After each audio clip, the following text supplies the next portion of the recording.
नमस्कार। आज हम लोग जानेंगे जो उत्तर प्रदेश में जो भागवत कथावाचक थे उन लोगों के साथ जो अभद्रता की गई थी, लेकिन उसमें एक नैतिकता दिख रही है। उस नैतिकता को बताना बहुत ज़रूरी था, क्योंकि नैतिकता ये दिख रहा है कि एक व्यक्ति थे, वो कह रहा है, जो अंधा व्यक्ति है वो कह रहा है कि हमें हमारा चोटी काट दिया गया, उसको मारा गया। लेकिन कुछ लोग ये कह रहे थे, वो व्यक्ति कह रहा है कि हमको मारा गया, हमारा चोटी काट दिया गया था, हमारे ऊपर मतलब पेशाब छिड़का गया था। क्योंकि अब छोड़िए वो बात बोलना जरूरी नहीं, उसको कैसे पता चला वो बताना गलत हो जाएगा। तो उसके मुंह पे पेशाब छिड़का गया था। सोचने वाली बात यह है कि जो महिला वैसा करी, उनको शर्म तक नहीं आया कि आखिर आप कर कैसे सकते हैं। चलो बोलने में तो ठीक है कि आदमी गाली दे देता है माँ बहन का, चाहे कोई भी गंदा गाली दे देता है, अलग बात है। लेकिन एक महिला और एक समाज कर कैसे सकता है कि पेशाब इकट्ठा कैसे किया और फेंक कैसे दिया उसका मुँह पे।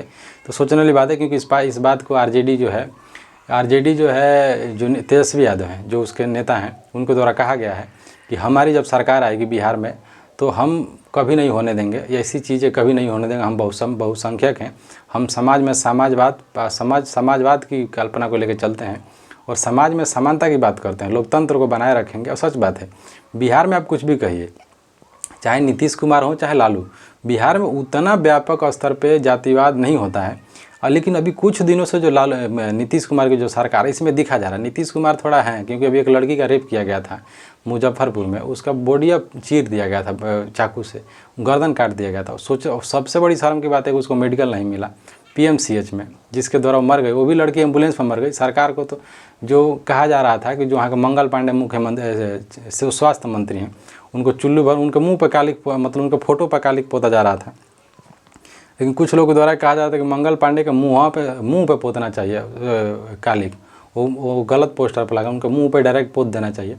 तो हम लोग देखते हैं नैतिकता के बारे में। तो व्यक्ति कह रहे थे कि हमारा चोटी काटा गया था, चोटी काटने के बाद मेरे मुंह पे पेशाब छिड़का गया। लेकिन इतना अच्छा बात कहा है वो लोगों के द्वारा, इसीलिए कहते हैं कि नैतिकता अभी जिंदा है। व्यक्ति कह रहा था कि कुछ लोग कह रहे थे अरे छोड़ दो, ये अंधा है कहाँ भागेगा। सोचिए, मतलब सब कुछ कर लिए, फिर आप बोल रहे हैं कि वो अंधा है। आपको शर्म नहीं आया? किसी व्यक्ति का इंटीग्रिटी कहाँ गई?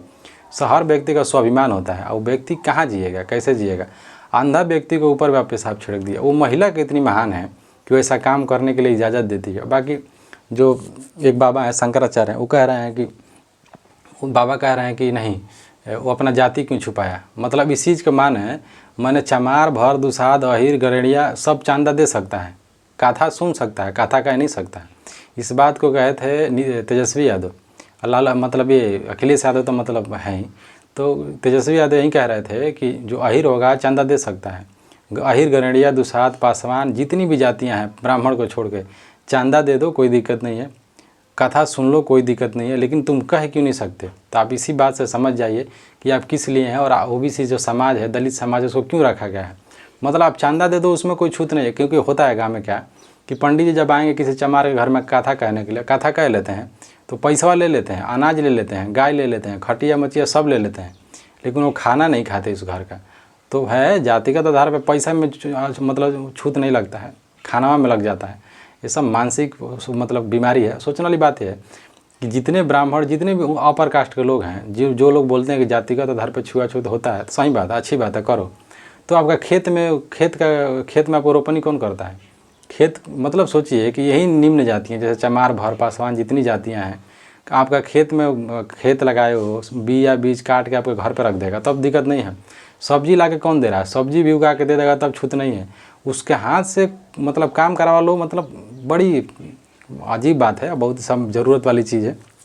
जातिवाद कुछ नहीं होता, ज़रूरत की चीज़ काम पड़े तो सारा जातिवाद भूल जाए। क्योंकि कहा जाता है ना कि इंटरव्यू में एक व्यक्ति कहता है कि एक महिला से, मैडम एक बात बताइए कि अगर आप कहीं मर रही हैं, आपको ब्लड चाहिए, चाहे आपको कोई ऑर्गन चाहिए, तो उस समय आप पूछेंगे कि नहीं कोई ये व्यक्ति सूअर खाता था कि गाय खाता था कि मतलब क्या खाता था, नेवला खाता था, सांप खाता था? तो बोली कि नहीं। तो वो इसी चीज़ को जाति पे घुमा के लेके चलिए। जो स्वर्ण जाति के जो लोग हैं, जो ब्राह्मण क्षत्रिय जो भी होंगे, स्वर्ण जाति के लोग हैं, उनका बेटा मर रहा होगा। जब मर रहा होगा तो जब उनको ब्लड चाहिए तो क्या बोलेंगे कि चमार का ब्लड है नहीं लेंगे, दुसाद का ब्लड है नहीं लेंगे, यादव का ब्लड है नहीं लेंगे। इंसान जब मरेगा तो कहा जाता है ना कि मरता क्या नहीं करता, ज़रूरत पड़ेगा सब कुछ हो जाएगा। और बाकी कहा जाता है कि दुनिया में 2 ही चीज़, दुनिया में सबसे पहले 4 चीज़ आई। 4 चीज़ में क्या हुआ कि हिंदू, मुस्लिम, सिख, ईसाई आए थे, उसके बाद इनके सारे भगवान आए थे, उसके बाद ये लोग जब आ गए तो ये लोग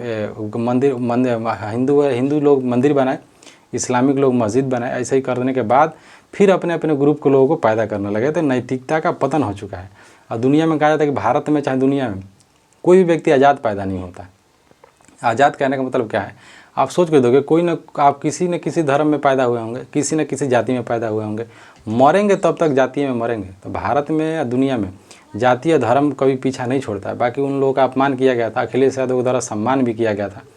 और एक व्यक्ति थे, उनका नाम रखना सही नहीं, यादव जी, उनके साथ तो एकदम अभद्रता की गई थी। सोचिए, कैमरा लगा कर उनका कपार मतलब सिर का बाल मुंडवाया गया, पेशाब छिड़का गया, गाली दिया गया, कहा गया कि तू यादव है, कहा था क्यों कह रहा है, अरे अहिर गरेड़िया है तो अपना काम करो, कहा था क्यों कह रहा है। सोचने वाली बात है। अखिलेश यादव यही बात कहे थे कि हम बस चांदा देने के लिए हैं, चांदा देंगे हम तो कोई बात नहीं, बस हम कथा नहीं कह सकते, कथा पे एक आदमी का भी अधिकार होगा। एक शंकराचार्य कह रहे थे कि अपनी जाति क्यों छुपाए। तो बाबा जी भी सही बोल रहे हैं अपने हिसाब से, बाकी बाबा जी जाने, वो लोग जाने। और बाकी देखते हैं क्या होता है। नमस्कार।